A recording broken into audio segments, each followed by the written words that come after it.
Sénégal 2, Norvège 3, défaite du Sénégal, deuxième défaite d'affilée de cette équipe sénégalaise. Pas mal là, lañ mën a retenir par rapport à ce match. Waaw, à chaud, deuxième défaite. Maintenant, j'espère que bon, am na groupe boo xam ne ñaari fi mu ne nii calculette bi day génn automatiquement. Imagine. Voilà. Avant de parler les joueurs, le jeu, on sort la calculette pour essayer de voir y a-t-il une possibilité de sortir meilleur troisième. Li ñu mën a noter mooy Kalidou Koulibaly, triste fin pour lui. Pourquoi? Déjà le coach l'a sorti parce qu'il sait que ni le rythme beeg intensité bi mooy doon. Il a dit qu'il est prêt, mais on a vu que ni l'équipe a encaissé 6 buts sur 2 matchs, alors qu'on louait d'antan la défense de l'équipe nationale du Sénégal.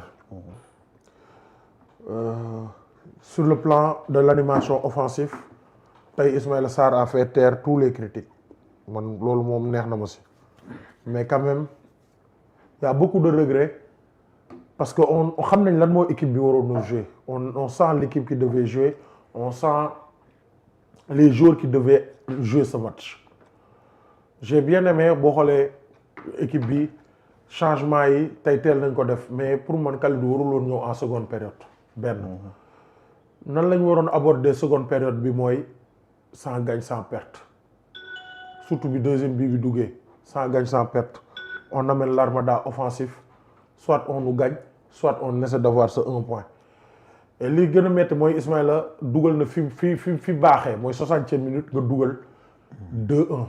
Instant boobu noonu pour man dañoo waroon a dal tuuti benn 5 minutes après nag lancer la grande offensive. Mais malheureusement moins de 5 minutes après on encaisse un but qui fait vraiment qui tue le match quoi, jeexal match bi rey tout suspense.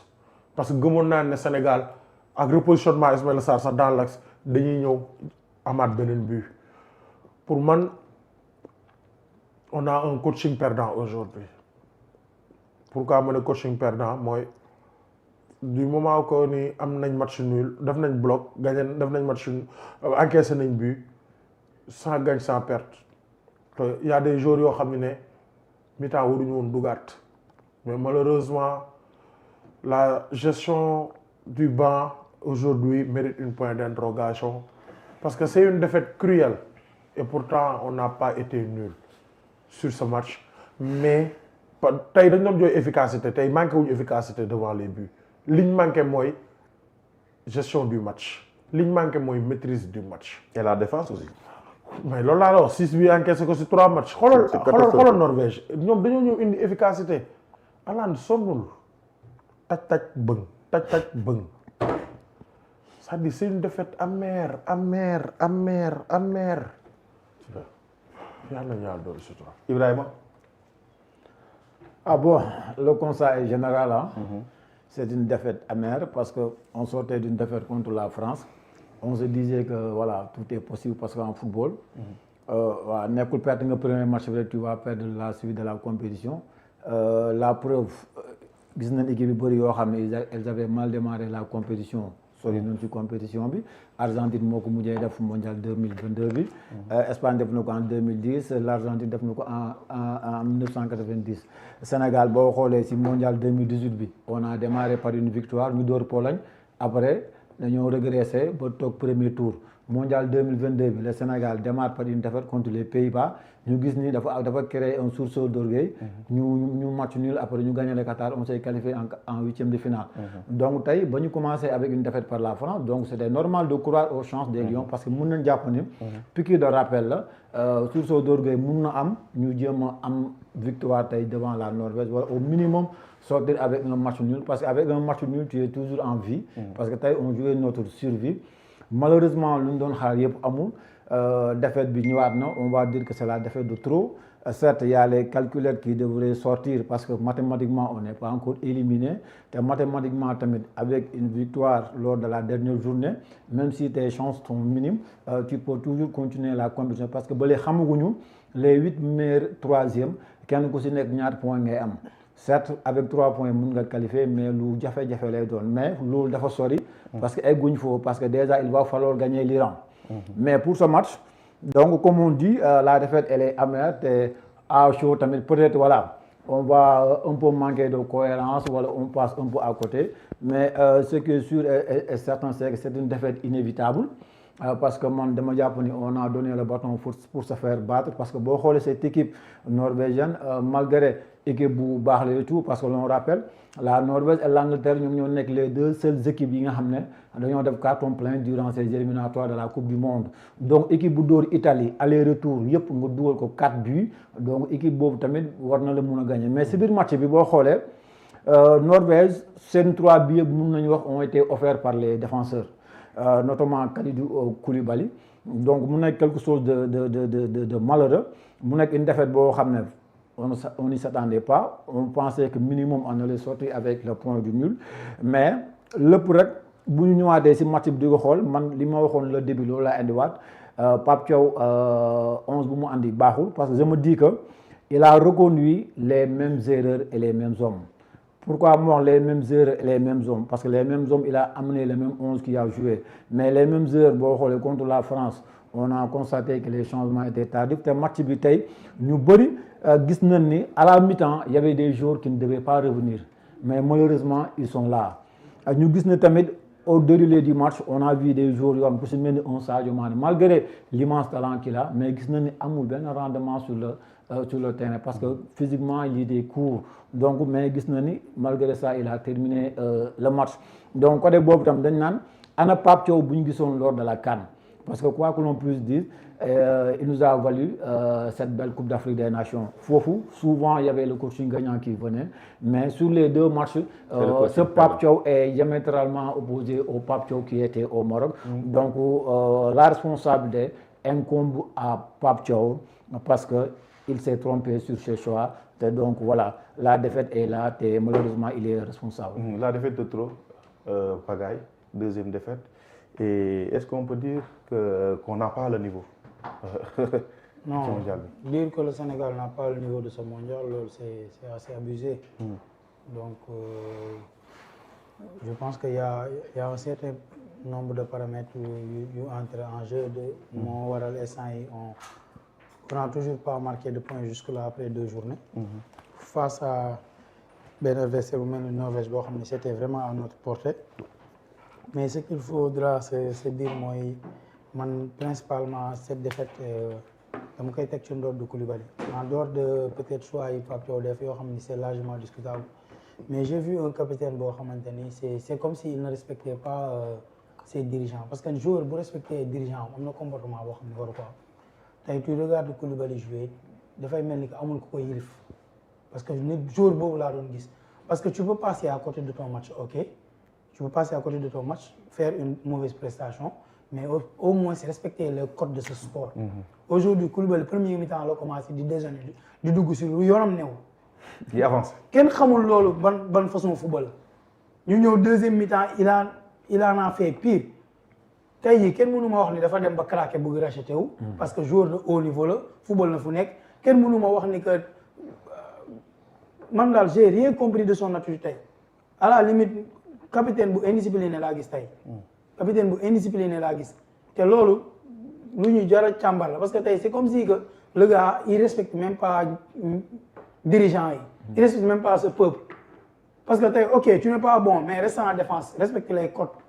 mais ñaata yu bal nga Koulibaly nekk di nekk ci aux abois nekk en dehors de zone de mu war a défendre deuxième mi-temps même chose donc en dehors de choix au Pape Thiaw yi benn nit boobu dañ ko war a indexer encore une fois doo ko indexer ndax prestation bi nga xamante ni c'était vraiment médiocre mais ci attitude bi parce que attitude bi dafa am solo attitude bi dafa am solo après match bi analyser ko c'est facile parce que première mi-temps on n'a jamais su maîtriser ce match bi li muy daw kenn du mën a toog kenn du mën a taxaw parce que tu vois une équipe du Sénégal peu créative boo xamante ni teewul match bi mu leer na ni yow quand tu joues ak benn adversaire boo xam ni un peu sur le papier outsider le contre yow yooyu par force tu vas finir par prendre un but. Donc loolu moo ñu dal tey après équipe bi explosé changement wu Pape Thioye moom kenn du wax li may wax rek tey jii bu mbëkk Ismaïla Sarr bi duggoon peut-être ñu fàtte ko mais kenn xamul suppu kànja bi mu ñu andil tey kenn xamu ko parce que tey déjà Lamine Camara pour man sax warul génn je le mets devant la place de Gana Montani fuuf ñuy football li ci gën a métti Sadio Mané sonn ñu kóol ne day def Sadio Mané def benn action ñaari action ñu jëlaat bal bi joxal ko 2-3 Ibrahima Mbaye taxaw fële man loolu laa comprendre quoi tey ay action yoo xam ne yow tu as besoin de vraiment dynamiter un peu défense adverse bi Sadio Mané d'accord il est bon nga jox ko mu attaqué waat nga jël bal yëpp di ko tegal ci tànkam Ibrahima Mbaye taxaw fee day taxaw fee 10 minutes du laal bal mais gars yi man loolu comprendre moom te pour man tamit entraîneurs yi loolu dañ ci am part de responsabilité. ils ont leurs analystes vidéo ils ont tout am na loo xamante ni mënul nekk. tey match bi ñun dañ ko sànni ñun kese ñoo sànni match bi tey mënuñu wax ni France dafa am ay individualité réglé ko ñun tey match bi ñun ñoo ko jël am indiscipline tactique sànni match bi solidité défensive bi nga xam ni xamee woon nañ ko Sénégal ak discipline tactique bi ñu ko xamee woon yëpp lañ saboté non mais c'est une défaite assez frustrante tamit. effectivement Ousmane Dicko. waaw man dafa mel ni sax salle bi dafa gën a tàng sax rek. dëgg la waaw boobu ba léegi c'est doon parce que clim bi dafa tàng ma teg affaire bi sama kaw. Ousmane Issa da nga ñu bëgg a reetaan pour ñu fàtte défaite mais dañ ko fàtte noonu. waaw fait diversion quoi. vraiment. waaw non sa problème de niveau laa doon wax ah. waaw xam nga man li ma gis ci match bi mooy c'est-à-dire on était en face d'une équipe boo xam ne xëy na ñu ngi wax ne c'est la Norvège c'est la seule équipe boo xam ne nii def na un carton plein. moo Angleterre mais tey boo xoolee jeu bi équipe bu ñu doon football n'est pas au-dessus du Sénégal ba nga xam ne waroon nañoo mun a. def ni dugalee nii surtout les 2 buts qu'on a encaissés en premier. 2 buts yu njëkk a jël. amul jeu buy wane wala lu mu def luy wane à part l'efficacité offensive bi nga xam ne am na ko ak suñu manque de xawma concentration ak suñu manque de lucidité défensive bu ñu yóbbee loolu noonu ba ñoom ñu dugal mën a exploiter occasion yooyu dugal ko à part loolu amul seulement équipe Sénégal bi moo dóor boppam parce que y avait une équipe désorganisée lu doon pagaay di wax sur l'indiscipline tactique équipe bi c'était tellement désorganisé tellement d'indiscipline tactique kenn xamul lu ñuy football lan la dañuy am benn occasion contre tu vas contrer nga perte balle bi chaque fois balle bi danger bi day amaat si sa camp yi amul aucun repli défensif boo xam ne nii dañuy fermer waat le bloc pour fermer les espaces amul à chaque fois Alan kese sans pour autant mel ni ko amul benn pression il peut pénétrer nu ko neexee tranquillement dans les intervalles sénégalaises pour créer ay kii gis nga bi ñu xawee régler tuuti loolu ba mu équipe bi xaw a taxaw tactiquement am benn discipline tactique on a posé problème à cette équipe parce que mënoon nañoo sax revenir au score mais y avait benn discipline tactique amutoon ci jeu bi donc man li ma doon wax le problème de coaching du ma ko qualifier sax ci 11 de départ parce que man à chaque fois muy coach bu mu munti doon 11 bi nga teg grave on essaie avec ñu jouer ba xool sa 11 boobu parce que tu es l'entraîneur tu es avec les joueurs tout le temps xëy na ki ci nekk en forme ak ki ci nekkul en forme tu connais mais la gestion du banc après foofu lañ war a gisee nag coaching gagnant parce que ñi nga indi yaa leen xam mais gis nga ne doxut ñun ñuy seetaan gis nañ ne doxut mais pourquoi ces changements là xoolal changement yi ñu def. la sorte de l'âge Malick Diouf laa xam.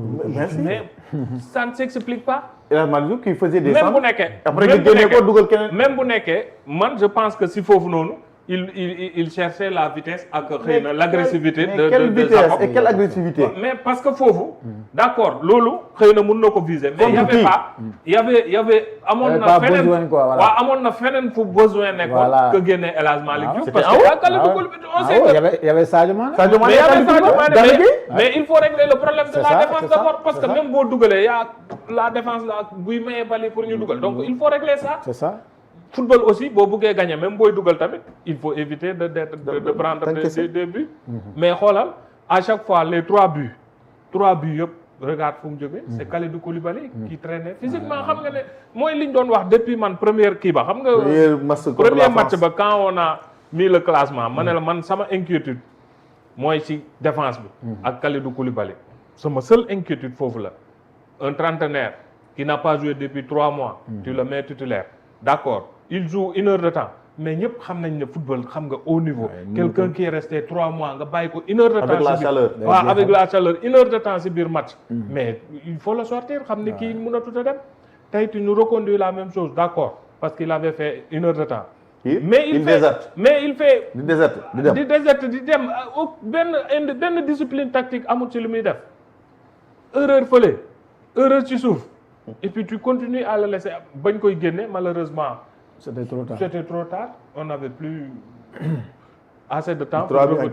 revenir au score maintenant ba fi mu toll nii mu ngi noonu xamuñ fi mu toll nii comme li ñuy wax rek calculer ak ay yooyu bu lii amee bu lële amee loolu moo fi def mais vraiment non jeexagut mais c'était un match vraiment à la portée du Sénégal tax booy xool tey même si possession de jeu bi si possession de balle bi xool da ngay xam ne Sénégal était largement supérieur effectivement Sénégal moo téye woon balle bi mu ngi joué mais manque d'organisation tactique bi surtout sur les replis défensifs stabilité équipe bi foofu la desee loolu moo yëngal équipe bi parce que bu fekkee ne mën nga am ay occasion attaquer mais mënoo défendre à chaque fois que tu perds la balle y a danger derrière attaquant yi seen action yi c'est toujours da ngay suñ but yi d'ailleurs nan la demee tu prends la balle kenn rek moo nekk sa kii am nga ñaata yéen a nekk supériorité numérique ci défense bi kenn xamul dégagement booy def l'autre tu fais un tackle vraiment très court très hasardeux boo xam ne nii moo lay yóbbeeloo beneen bi aussi tu remets encore la balle loolu moo lay wan ne physiquement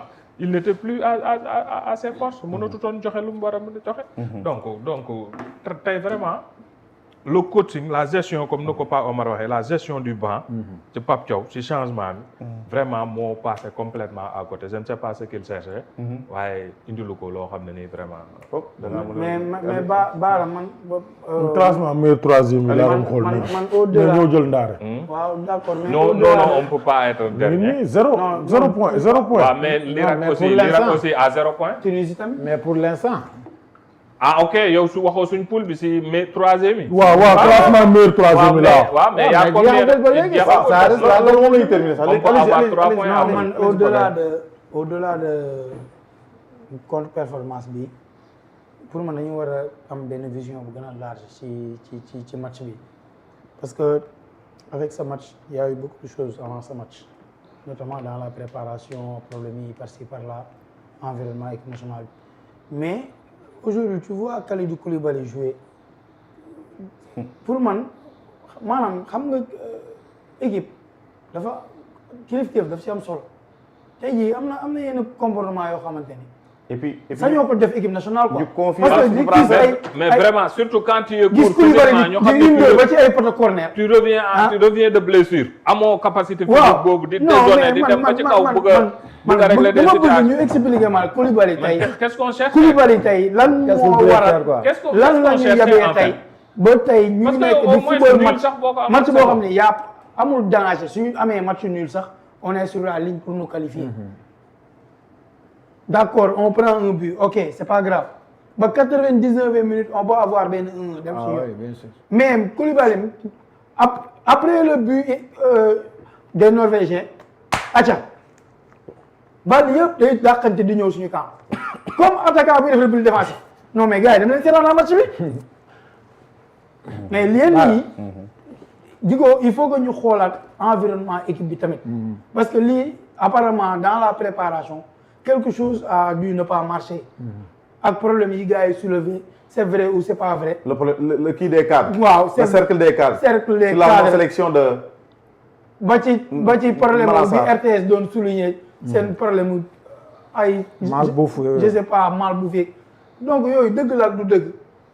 heure boobu sax man sax loolu RTS laa doon blâmer parce que man pour man yow boo nekkee journaliste bu nekk en mission dem ba beneen conférence di ko fa génnee pour man yow foofu war nga ñu may ñu préparer ak tranquillité suñu match quoi parce que nga bëgg ko nga bañ ko am na impact bu négatif ci kii bi nu mu tuddati ci préparation équipe parce que football exercice mental la balaa ngay ñëw nekk ci terrain bi di def ay technique tactique c'est d'abord une préparation mentale donc quelque chose a dû perturber peut-être l'équipe loolu tamit il faut gars yi ñu xoolal ki une équipe nationale dañ ko war a gën a professionnaliser.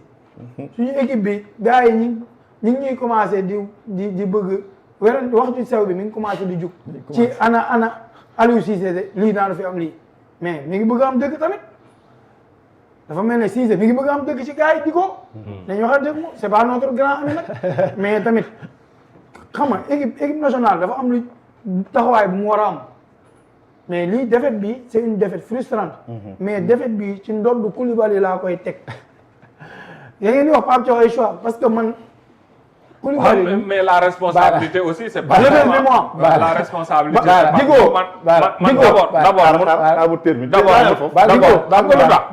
Digo man mën naa d'accord un joueur qui n'est pas bon sur le terrain mais pour man lu ma dul accepter la dans l'attitude nga def lu la neex. parce que tey Digo. kuy seetaan match bi soxlawuñu yor ay drone wala nekk des analystes vidéo XXL.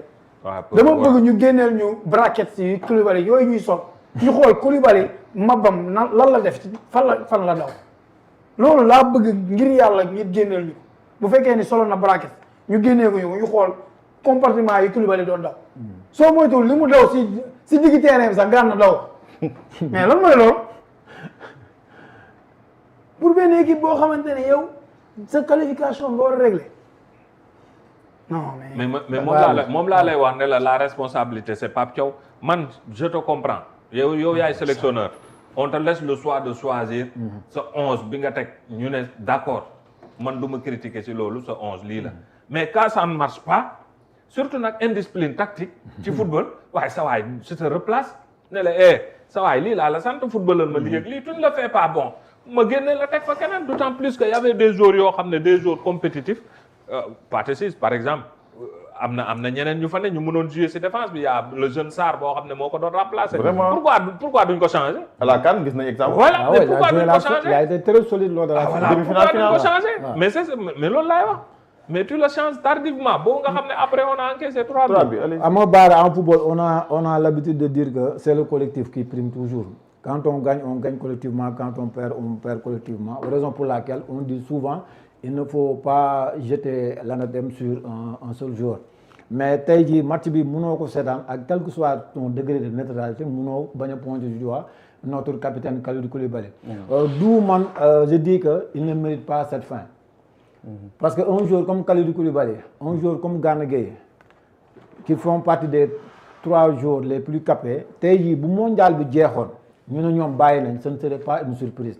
Certes Sadio Mané moo ko déclaré publiquement mais man ñu bu mondial bi jeexoon sans défaite yi ama Sénégal def une belle coupe du monde dem ba finale bi tout ça bu compétition bi jeexoon ba ñoom ñaar ñu ne ñoom ils arrêtent man pour man day nekk loo xam ne lu logique parce que vu leur âge moo tax ma ne Koulibaly ne mérite pas cette fin parce que nous a valu énormément de satisfaction d'où son surnom le ministre de la défense mais tey jii ni day am nag voilà tey jii nag weere bii nag mu weere moom pour man c'est son entraîneur qui ne l'a pas protégé xam nga début plateau maa ngi ko doon wax contre le manque de protection de Kalidou Koulibaly muy commencé depuis la France parce que le gars c'est un entraîneur il est resté 2 mois sans compétition il revient de blessure. nga ñëw teg ko jox ko Mbappé. jox ko Mbappé xoolal il te fait une excellente première période mais deuxième période bi xoolal xam nga ñu ngi naan vitesse Mbappé bi mais am na détail bu Sénégalais yu bëri bàyyiwul ci biir Mbappé bi mooy la gestion du hors-jeu parce que boo leen xool ci action bi. Moussa Niakhaté moom ak El Hadj Malick Diouf ñoom laal nañ seen mbaal bu yàgg mais Crépin moom ak Koulibaly dañoo desoon ci ginnaaw un bon Koulibaly day tabax mbaal gestion du hors-jeu Koulibaly lu mu mënoon la def ko contre la France vitesse bi tamit gis nañ tey tamit il a fait pire que li mu defoon contre la France ba tey loolu day ñëwaat mooy il n'est pas protégé par son entraîneur beneen bi mooy joueur ñëpp xam nañ ni dañuy bëgg a football entraîneur bi souvent day ñëw mun la est-ce que tu peux jouer mais nañ ma baal ci cadre mais souvent certains joueurs ne disent pas la vérité parce que dañuy bëgg a football pour football mais Kalidou Koulibaly boo ko gisee mu football contre la France vu son âge man gëm naa ni ba compétition bi di jeex il ne sera pas au top niveau donc foofu moom mooy erreur cruciale bu Pape Thiaw bi nga xam ne moom la ko def beneen bi mooy je me dis que Pape Thiaw il manque cruellement de poigne Pape Thiaw dafa manqué de poigne parce que yow tey jii nii kenn mënu laax bul dem ak say cadres parce que la vérité est qu'on a gagné la CAN avec les cadres. Edouard Mendy dans les buts, Sadio Mané MVP, Idrissa Gana Gueye qui touche plus de 500 ballons mu nekk le joueur qui a touché plus de ballons durant cette CAN.